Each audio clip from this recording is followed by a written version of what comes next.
I personally feel that there aren't enough reviews of the RF16 f2.8 for people who shoot portraits and people in general. So here it is. This video won't talk about chromatic aberration or sharp corners. If anything, I want blurry corners in my portraits, you feel me? This review will talk about things we need as portrait shooters. Aperture, depth of field, ease of use on run and gun shoots outdoors when the models are staring at you as you open your backpack in the cold UK streets with frozen fingers. And also I'll talk about if it's worth the price. I like the depth of field on this compared to what an f4 lens does for separation of subject and background. And as you can see in these portraits, the background is blurred and I like it. And when it comes to distortion, this is where I was most surprised by this lens. Look at these portraits. I personally think that if you angle it the right way, this could shoot some good, natural looking portraits.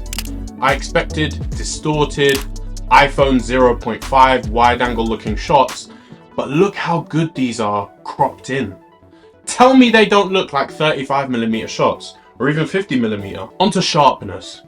See for yourself and check these vlog moments from my review of the Moment lens for mobile photography portraits. If you'd like a full vlog shot on this lens with tests with and without stabilization and the wobble, comment vlog down below. I think it looks 10 out of 10 in most cases, and this Canon R6 only has a 20.1 megapixel sensor. The autofocus was fine, I had no issues compared to the other lenses I use. This lens doesn't have stabilization built in, but most if not all Canon R cameras do have it. Now obviously there is the wobble on the edges, and I think everyone falls into one of two categories. People that just cannot stand the wobble and withstand the shaky footage, and people who cannot stand shaky footage and withstand the wobble. I personally fall into the first category most of the time, as you can always counteract the wobble with a gorilla pod or setting your camera down on a mini tripod while you talk. Not all vlogs have to be walking vlogs. Can you use this for property photography, real estate photography? My answer is no, even though that's what I bought it for. I personally think 12mm is wide enough, but for me, especially with photography, you have to understand that if anything, you want to capture more than necessary and crop in instead of not shooting enough and then, you know, not getting paid by your real estate clients.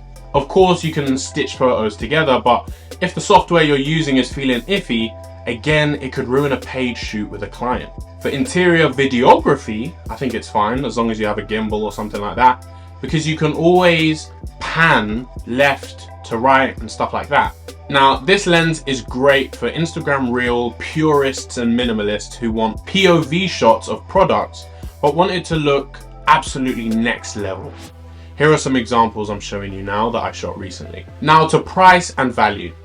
At £320 roughly when I bought it, I think it's totally worth it. As a lens that's sharp, lightweight and small, it's great for vlogging, YouTube talking heads in your bedroom, artistic portraits, Instagram, photography reels and so on. Now for the one small / medium con I see in this lens. There's no autofocus to manual focus switch on it. Not sure if it can be changed or not, but definitely inconvenient as someone that doesn't use it for the RF fancy stuff it was made for. You have to change the focus in the settings, and if I'm wrong about that, please let me know down below in the comments. If you enjoyed this video, please leave a like, and after you've done that, check out one of my other videos right here.